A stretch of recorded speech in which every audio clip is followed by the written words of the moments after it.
సుమారు 150 సంవత్సరాల క్రితం పుట్టిన ఒక వ్యక్తి చెప్పిన మాట, పారిశ్రామిక అభివృద్ధి సాధించండి లేకపోతే వెనుకబడిపోతారు అని. ఆయన్ని అప్పటి బ్రిటిష్ గవర్నమెంట్ సర్ అనే బిరుదుతో సత్కరించింది. ప్రతి సంవత్సరం సెప్టెంబర్ 15న ఆయన బర్త్డేని మనం ఇంజనీర్స్ డేగా జరుపుకుంటాం.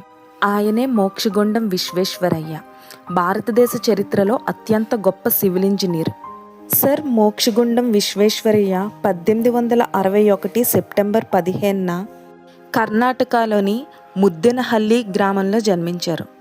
తండ్రి శ్రీనివాస శాస్త్రి, తల్లి వెంకటలక్ష్మమ్మ. చదువుపై ఆయనకు అపారమైన ఆసక్తి ఉండేది. పుస్తకాలు చదవటం, కొత్త విషయాలు తెలుసుకోవడం ఆయనకు ఎంతో ఇష్టం. ఆయనకు 15 సంవత్సరాల వయసులోనే ఆయన తండ్రి మరణించారు.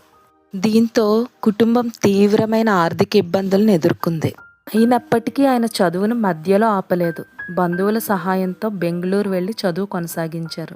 సొంత ఖర్చుల కోసం ట్యూషన్స్ చెప్పేవారు. అప్పటి రోజుల్లో ఆయన సివిల్ ఇంజనీరింగ్ పూర్తి చేశారు. ఈయన మన దేశానికి చేసిన సేవలు అత్యున్నతమైనవి. కృష్ణరాజసాగర్ డ్యాము నిర్మాణంలో కీలక పాత్ర పోషించారు. నీటి నిర్వహణ కోసం వినూత్న ఆటోమేటిక్ స్లూసీ గేట్స్ని రూపకల్పన చేశారు.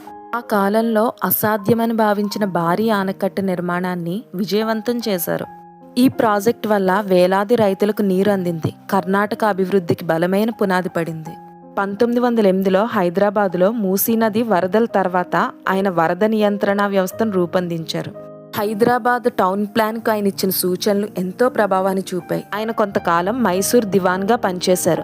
ప్రభుత్వ ధనాన్ని వ్యక్తిగత అవసరాలకు ఎప్పుడూ ఉపయోగించలేదని ఆయన గురించి అనేక సంఘటనలు చెబుతున్నాయి. ప్రజాధనాన్ని పవిత్ర బాధ్యతగా భావించేవారు. సర్ మోక్షగుండం విశ్వేశ్వరయ్య గారు కేవలం గొప్ప ఇంజనీర్ మాత్రమే కాదు, రచయిత కూడా. ఆయన రాసిన ముఖ్య పుస్తకాలు: రీకన్స్ట్రక్టింగ్ ఇండియా, మొదటి ప్రపంచ యుద్ధం తర్వాత భారతదేశాన్ని ఎలా అభివృద్ధి చెయ్యాలి అనే దానిపైన ఆయన ఆలోచనలు. విద్య, పరిశ్రమలు, మౌలిక సదుపాయాల ప్రాముఖ్యతను వివరించారు. ప్లాన్డ్ ఎకానమీ ఫర్ ఇండియా అనే పుస్తకంలో భారతదేశానికి ప్రణాళికాబద్ధమైన ఆర్థిక వ్యవస్థ అవసరమని వివరించారు. పరిశ్రమలు, వ్యవసాయం, ఉపాధి, ఉత్పత్తి పెంపులపైన సూచనలు చేశారు. భారతదేశంలోని నిరుద్యోగ సమస్యకు కారణాలు మరియు పరిష్కారాల గురించి చర్చించారు. Memories of my working life అనే పుస్తకంలో ఆయన జీవిత అనుభవాలు, ఇంజనీరింగ్ ప్రాజెక్టులు, పరిపాలనా అనుభవాలను వివరించారు. నేషన్ బిల్డింగ్ అనే పుస్తకంలో దేశ నిర్మాణంలో విజ్ఞానం, పరిశ్రమలు, క్రమశిక్షణ, నాయకత్వం పాత్రలను వివరించే రచనలు చేశారు. అంతేకాదు, Tirupati ghat road engineering plan ఈయనిచ్చినదే. దేశాభివృద్ధికి విద్య అత్యంత ముఖ్యమని, పరిశ్రమలే ఆర్థికాభివృద్ధికి పునాది అని, సమయపాలన, క్రమశిక్షణ, కష్టపడి పనిచేయడం విజయానికి కీలకమని, ప్రణాళికాబద్ధమైన అభివృద్ధితోనే దేశం ముందుకు సాగుతుందని సూచించారు. ఈయన దేశానికి అందించిన సేవలు అమోఘం, అనేకం.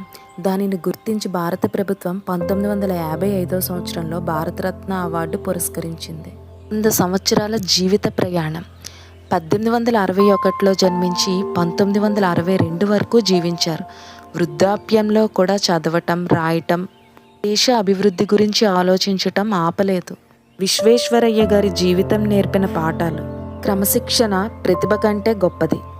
విద్య మనిషి జీవితాన్ని పూర్తిగా మార్చగలదు. దేశ సేవే అత్యున్నత సేవ. సమయాన్ని గౌరవించిన వారే చరిత్ర సృష్టిస్తారు. పెద్ద కళలకు పెద్ద కృషి అవసరం. ఇటువంటి గొప్ప వ్యక్తుల జీవిత కథల గురించి మన ఛానల్ని వెంటనే సబ్స్క్రైబ్ చేసుకోండి. ఈ వీడియో నచ్చితే లైక్ చేయండి. మా సబ్స్క్రైబర్స్ మాకు చాలా విలువైన వాళ్ళు.